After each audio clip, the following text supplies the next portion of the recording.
Hi and welcome to PJ Maybe's YouTube channel, and we're going to do the second box opening for the Zendikar Rising, and it's going to be the bundle. So we're going to go through the 10 packs and we're just going to concentrate on rares and mythics and maybe foils.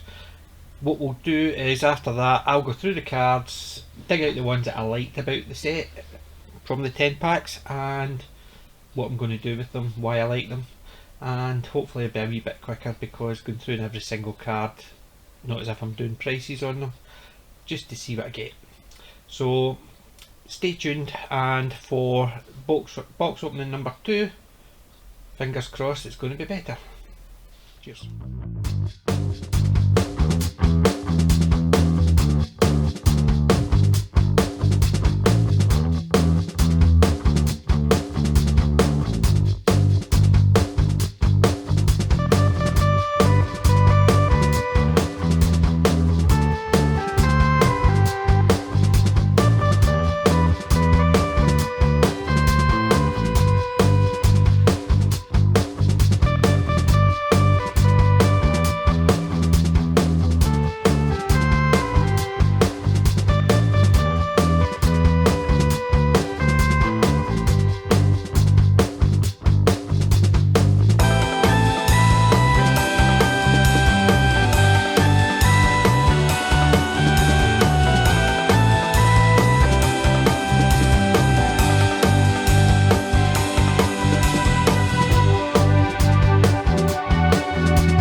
Hi and welcome back.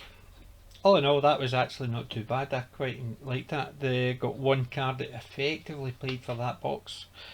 I got 9 rares, 1 mythic and 1 foil, except the foil I got is the premium foil. The foil I got was Nissa of the Shadow Bro, and that was a foil borderless. And according to Manalix, it's worth about 45 quid. But, knows if I'll be selling it. But if I was, I'd pay for the box. So, quite like that one. The only other mythic I got was Ashana, Soul of the Wild. And not a bad legendary, but don't really see putting that in the deck. 6 of the other ones, the rares I got, I've no really any interest in them. I'm not even going to go over them, but you saw them. And 2 of the other rares that I'm going to put in my decks, I've already got. One of them I got in foil in the pre-release, and one of them I got as a full art in the pre-release, and that was Valakut's Awakening. I got that in foil, and I'm going to put that into my Goblin deck probably. It's a nice card, so who knows? Krenko's going to get it. Anyway, and one in my cat deck, I'm thinking about the Feladar's Retreat, but I've got that in a full art from the pre-release, so those 2 are going in my decks, but not necessarily those ones. And one I quite like, I could actually see myself building a deck around, is Philath's World Sculptor, legendary elemental. Enter the battlefield, create a plant token for each basic land you control, and it's got landfall. It put 4+1/+1 counters. The reason I like that one is I actually watched it in the command zone, and Jimmy had it, and I thought it was actually quite a good deck when I was watching him play it, so I can see myself building a deck around that one.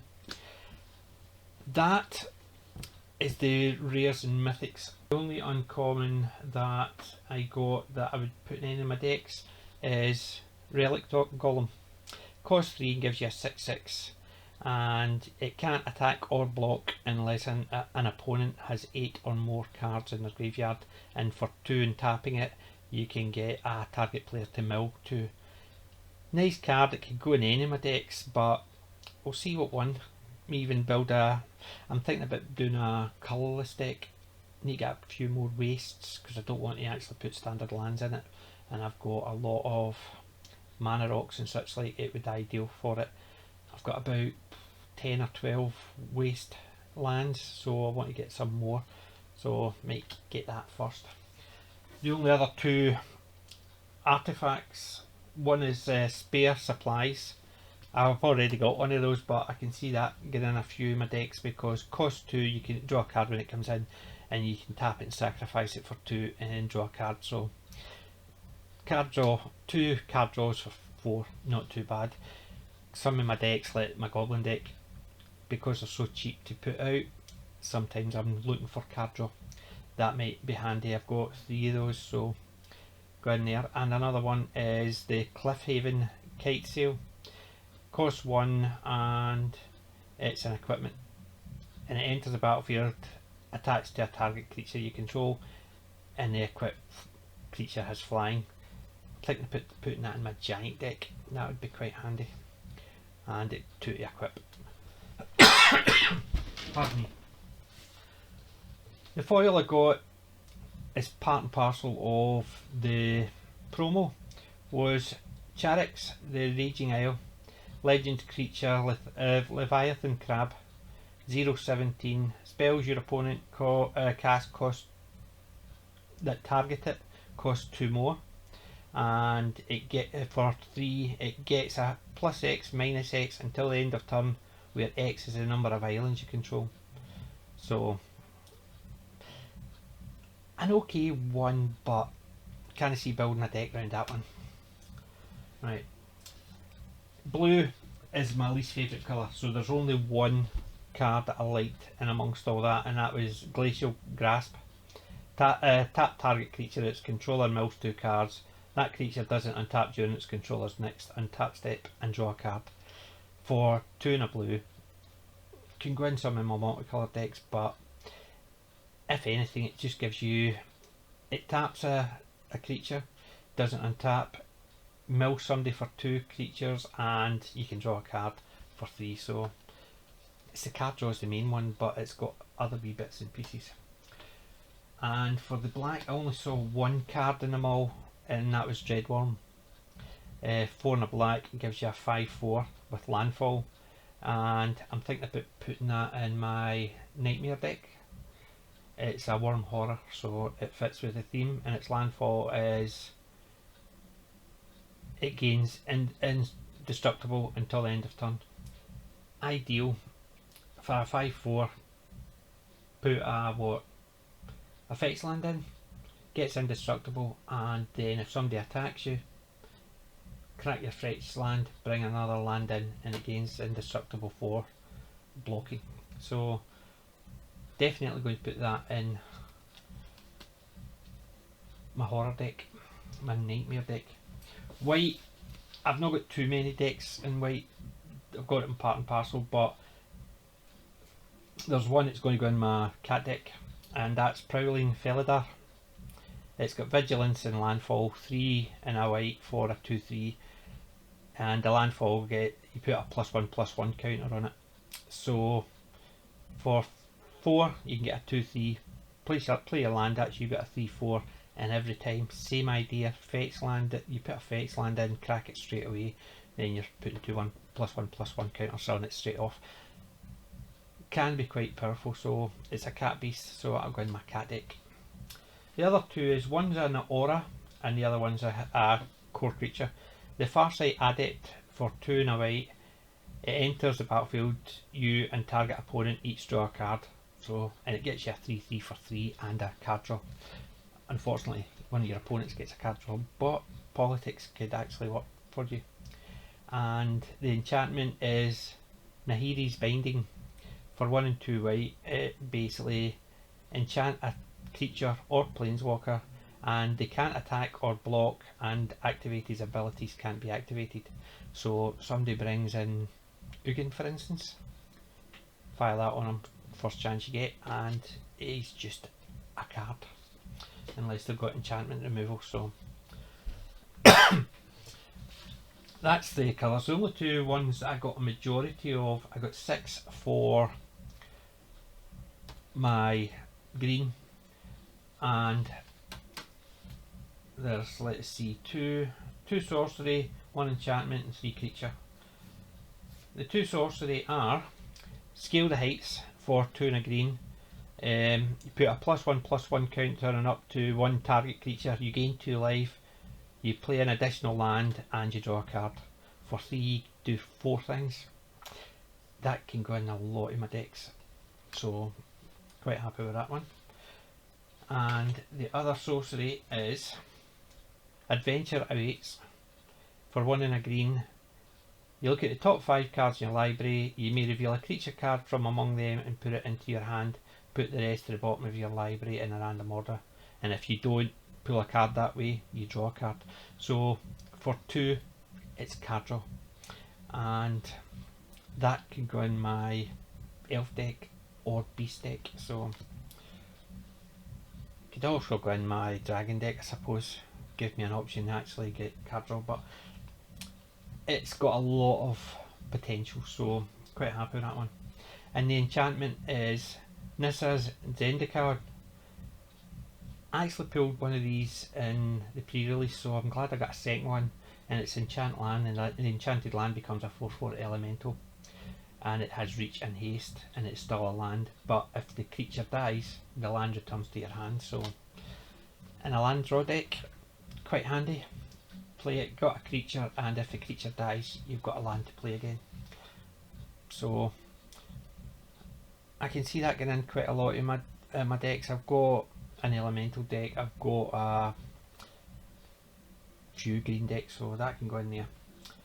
The 3 creatures are, one of them I've already got, but I got the full up one, and that was Territorial Scythecat.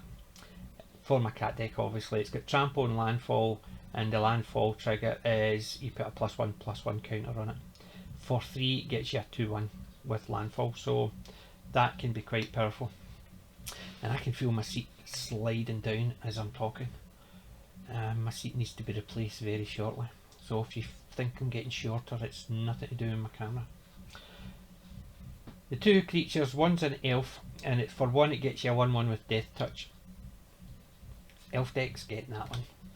Always handy to get a death touch creature. It actually is on theme. Majority of my decks are all tribal, so I've got 1 or 2 that are not, and I'll discuss them when I talk to my red, because the red ones are the ones that are not necessarily fully tribal decks. I've got a lot of red tribal decks. I've got a dragon deck, I've got giant deck, and I've got a goblin deck. But I've got one that is a damage deck. I've got a challenger deck and I've got an elemental deck as well, but I've got one that's just plain red damage, and some of the cards are going to go in that just for the simple fact is they do damage and are red. Anyway, the last green one is Canopy Baloth. For 3 and a green gets you a 4/3 with landfall, and the landfall is it gets a +2/+2 until the end of turn. So if I ever do build a landfall deck, there is a lot of nice cards in this set. So we'll go on to the red. There was 5 of them. They're all creatures. One of them I already had, but I got the full app for this one was Acuum's Hellhound for my elemental, and it's for 1 red it gets you a 0/1, and landfall is it gets a +2/+2 until the end of turn. So quite nice. It's a nice wee card. The 4 of them, one of them's getting in my goblin deck, and that's Fissure Wizard. I did pick up one of these, but I've got a couple of goblin decks, so when it enters the battlefield you may discard a card and draw a card. It gets 2 gets you a 2/1, so it's a wee bit of card draw. So goblin decks are always handy for card draw, you know what it's like. And the other one for my goblin deck is actually a wall, and it's Tuk Tuk's Rubble Fort. I've got Tuk Tuk the Explorer in it, so it's quite on theme, and it's for 2 and a red gets you a 0/3. It's defender and reach, and creatures you control have haste, so it gives everything haste and gives a wee bit of defence against flyers, because my goblin deck's not got very many of them. And I've got one for my damage deck. It's Pyroblastic Hellion. For 4 and a red gets you a 4/5, and when it enters the battlefield you may return a land you control to the owner's hand, and when you do it deals 2 damage to each player. So play it right at the beginning, play it, and then play the land back down for your land. Ideal if you've not got a land to play anyway, so you might as well actually play that, do the damage, and then play your land again. And ideal, play your land. Landfall triggers would be handy, so it's quite a handy card for the damage deck. And the other one is a lizard. It's a Spitefire Lagak, and it's for 3 and a red gets you a 3/4, and it's got landfall, and when the land enters it deals 1 damage to each opponent. So that's good in my damage deck, and believe it or not my damage deck's called Red Death because it is literally designed to do damage to each opponent, or a lot of damage spread around. So that, I must admit, I quite actually liked the bundle opening. I got a few nice cards for my deck, and I got 1 or 2 really nice. One really good foil and 1 really good rare. I'm going to definitely build a deck around that rare, so it's red and green, so a few of the cards there will definitely fit in it, and anything that's red is always going to be handy. So we'll see how it is, and if you had any issues with the camera, I've got a new camera set up and I'm still struggling to do it. Camera gets is a better quality, but it's trying to get the lighting right. I noticed after I was recording it and I opened half the packs, there was shadows over it, and it's just, my lighting is terrible, so I'm going to have to actually reorganise it.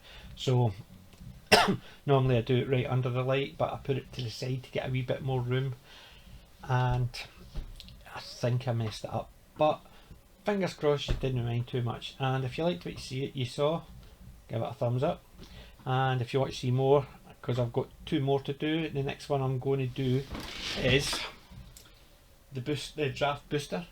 And when I go through that, I'll probably just look at the rares, foils and mythics, and just fly through the rest, because 36 of them and doing a 36 pack opening, and if anything pops out that is nice, I will basically flag it up at the end of that. So same idea. I don't know what I'm looking for in these ones, but I think I'm definitely going to do something that's got a landfall option, and that is going to probably be the commander for it. And that's Phylath, World Sculptor. For 4 and a red and a green, gives you a 5/5. And when he enters your battlefield, you create a plant token for each basic land you control, and a landfall trigger. Put 4+1/+1 on target plant you control. And if I build a landfall deck round that one, could be quite handy. I like the landfall. One of my decks, I think it's my elemental deck, has got a few creatures, 1 or 2 creatures with landfall, and I've actually done really well out of it.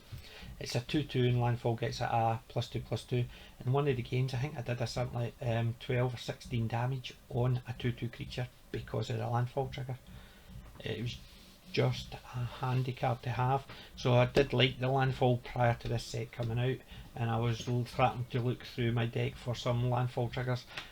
Now we've got a set, it actually gives us plenty cards to do it. Definitely going to do that. So any advice on what cards to put in a landfall deck, or even a better commander for a landfall deck, leave it in the comments. And remember, I'm not old, I'm classic. PJ may be,